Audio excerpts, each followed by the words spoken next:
Breaking news రెండో రోజు assembly సమావేశాలకు వైసీపీ డుమ్మా కొట్టినట్లు స్పష్టంగా తెలుస్తుంది.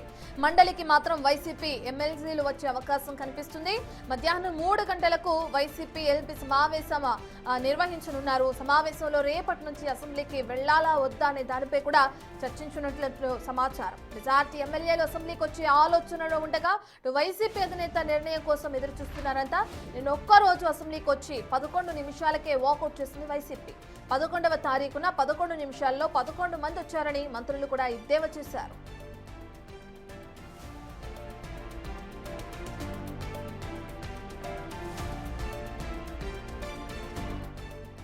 రెండో రోజు ఏపీ అసెంబ్లీ క్వశ్చన్ అవర్ లో ప్రారంభం కానుంది. పుట్టపర్తిలో IIIT అలాగే నన్నయ్య విశ్వవిద్యాలయ పరిధిలో అనుమతులు లేని కళాశాలలు, పుత్తూరు పురపాలక సంఘం చైర్మన్ పై విచారణ గురించి ప్రశ్నోత్తరాలు జరుగుతాయి. గిరిజన ఉద్యోగుల బదిలీలు అలాగే లోచర్ల శివదా వలస ఎత్తిపోతల పథకం అంశాలపై ప్రశ్నలకు మంత్రులు సమాధానాలు చెప్పనున్నారు. అలాగే గుత్తేదారుల పెండింగ్ బిల్లులు, అమలాపురం డిగ్రీ కళాశాల SC, ST, BC విద్యార్థుల వసతి గృహాలపై చర్చిస్తారు. ప్రభుత్వ సలహాదారులు, BC సంక్షేమ వసతి గృహాల విద్యార్థుల మెస్ ఛార్జీలు, తిరుపతి, తిరుమలకు తాగునీరు అంశాలపై కూడా అసెంబ్లీలో చర్చిస్తారు.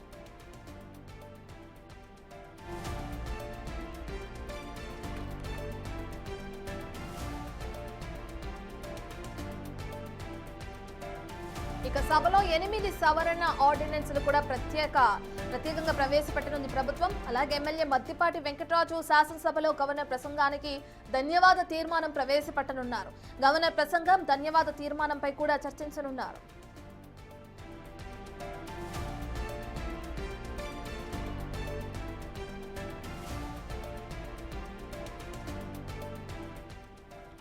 మనం చూస్తున్నాం ఏపీ అసెంబ్లీ ఇప్పటికే మొదలవడం కూడా చూస్తున్నాం. సంబంధించిన పూర్తి డీటెయిల్స్ ని మా ప్రతినిధి రాజేష్ అందిస్తారు.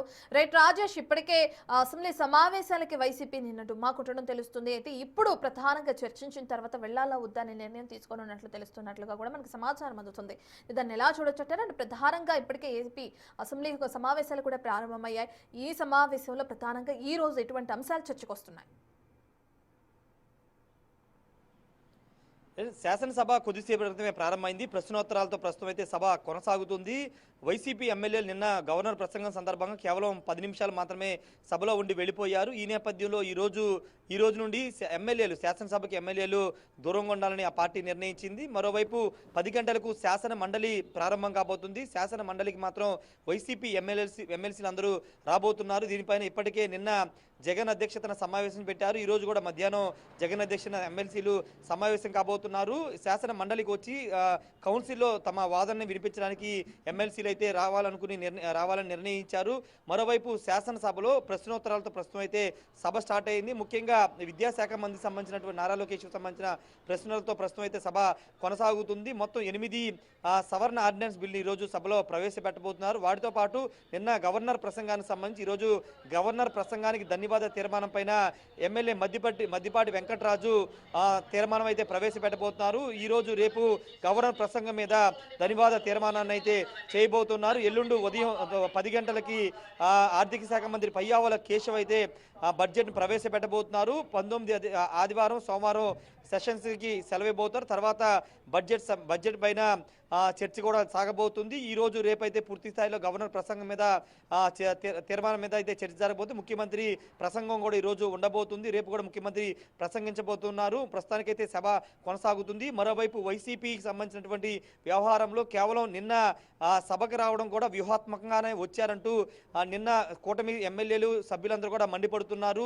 అసెంబ్లీ నుంచి డిస్క్వాలిఫై అవుతామనే కారణంతో నిన్న సభకు వచ్చి కేవలం 10 నిమిషాలు మాత్రం ఉండి నిరసన తెలియజేసి వెళ్ళిపోయారంటూ హోంమంత్రి అనిత కూడా తీవ్రస్థాయిలో ఆగ్రహం వ్యక్తం చేశారు. ఈ నేపథ్యంలో శాసనసభకు రాకుండా మండలికి మాత్రమే రావడం వెనక కారణాలు ఏంటంటూ చెప్పాలంటూ కూడా కూటమి ఎమ్మెల్యేలు మంత్రులంతా కూడా డిమాండ్ చేస్తున్నటువంటి పరిస్థితి. మరోవైపు ఎమ్మెల్సీలు మాత్రం ఈ రోజు మండలికి అయితే హాజరు కాబోతున్నారు. ప్రతిరోజు మండలికి హాజరయ్యి ప్రభుత్వాన్ని ప్రశ్నిస్తామంటూ ఎమ్మెల్సీలు అయితే చెబుతున్నారు. ఏదేమన్నప్పటికీ ప్రస్తుతానికైతే సభ కొనసాగుతుంది. దాదాపు 17 రోజుల పాటు సభ అయితే కొనసాగబోతుంది. పూర్తి స్థాయిలో ప్రభుత్వానికి సంబంధించినటువంటి ప్రభుత్వం ఈ 18 నెలల కాలం ఏం చేసింది, ప్రజలకు ఎలాంటి సంక్షేమ అభివృద్ధి కార్యక్రమాలు చేశాము అనే అంశాన్ని సభ ద్వారా ప్రజలకు వివరించబోతున్నాము. రెండోది కల్తీ లడ్డు వ్యవహారంతో పాటు కల్తీ లిక్కరు, అదేవిధంగా మద్యం స్కాము, ఇలా అనేక అంశాల మీద గతంలో వైసీపీ చేసిన తప్పులను కూడా ఈ సభలో ప్రస్తావిస్తామంటూ కూటమి ఎమ్మెల్యేలు ప్రభుత్వం కూడా చెబుతున్నటువంటి సిచ్యువేషన్ ఉంది రత్న. రాజేష్, ప్రధానంగా ఏదైతే ఇప్పుడు వాళ్ళు సభకి హాజరవుతారా లేదా అన్న విషయం పక్కన పెడితే, ఇప్పుడైతే కూటమి ప్రభుత్వం తీసుకొచ్చిన అటెండెన్స్ విధానం గురించి కూడా చర్చించే అవకాశం కనిపిస్తుందా? దానికి వైసీపీ నేతలు ఎవరైనా అభ్యంతరాలు తెలియజేసే అవకాశం ఉందా?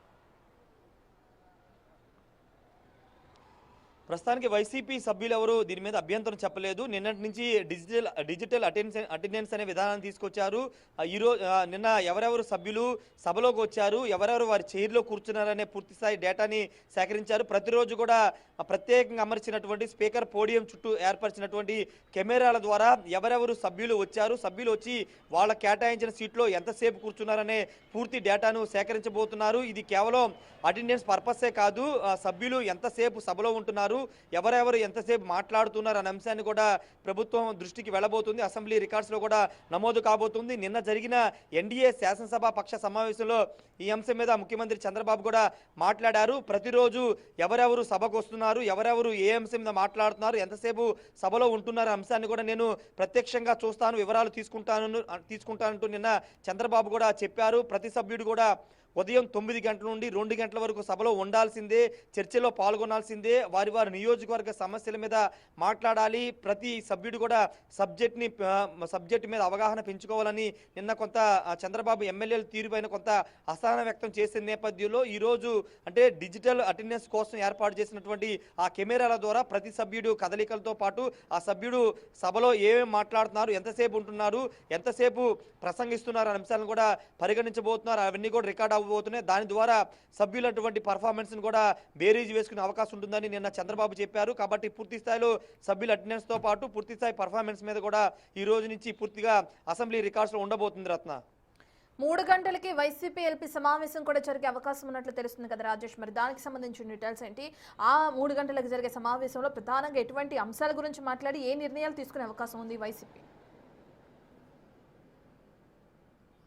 అంటే ఎల్పీ సమావేశం కేవలం ఎమ్మెల్సీలతో మాత్రమే మధ్యాహ్నం 3 గంటలకి తాడేపల్లి క్యాంపు కార్యాలయం జగన్ అధ్యక్షతన జరగబోతుంది. ఎమ్మెల్సీలు ఈ 17 రోజుల పాటు శాసన మండలిలో సంఖ్య కొంత వైసీపీ సభ్యులకి సంఖ్య ఎక్కువ ఉంది కాబట్టి ప్రభుత్వాన్ని ఏ విధంగా ప్రశ్నించాలి, ముఖ్యంగా కల్తీ లడ్డు వ్యవహారానికి సంబంధించి కూటమి ప్రభుత్వం డిఫెన్స్లో పడిపోయింది. అందుకే సిట్ నివేదికను కూడా తప్పుపడుతూ వాళ్ళు మాట్లాడుతున్నారు అనే అంశాన్ని ప్రజల్లోకి బలంగా తీసుకువెళ్ళాలి. దాని వేదికగా శాసన మండలిని వేదికగా తీసుకుని మండలి సభ్యులందరూ కూడా దీని మీద ప్రశ్నించాలంటూ నిన్నే ఎమ్మెల్సీలకి నిన్న దిశానిర్దేశం చేశారు. ఈ రోజు మరోసారి ఎమ్మెల్సీలతో జగన్ సమావేశం కాబోతున్నారు. మధ్యాహ్నం 3 గంటలకు సమావేశమై శాసన మండలిలో ప్రతి అంశాన్ని అటు లడ్డు వ్యవహారం కానీ, లేకపోతే మెడికల్ కాలేజీలు ప్రైవేటీకరణ అంశాన్ని కానీ, పీపీపీ మోడల్ విధానానికి సంబంధించి కానీ ఈ అంశాలన్నీ ప్రతిరోజు ఒక్కొక్క అంశాన్ని తీసుకుని దాని మీద ప్రభుత్వాన్ని ప్రశ్నించాలి, ప్రభుత్వాన్ని ఇరకాటంలో పెట్టాలనే అంశాల మీద ఈ రోజు ఎమ్మెల్సీలకి అయితే జగన్ అయితే దిశానిర్దేశం చేయబోతున్నారు Ratna. Right, thank you Rajesh.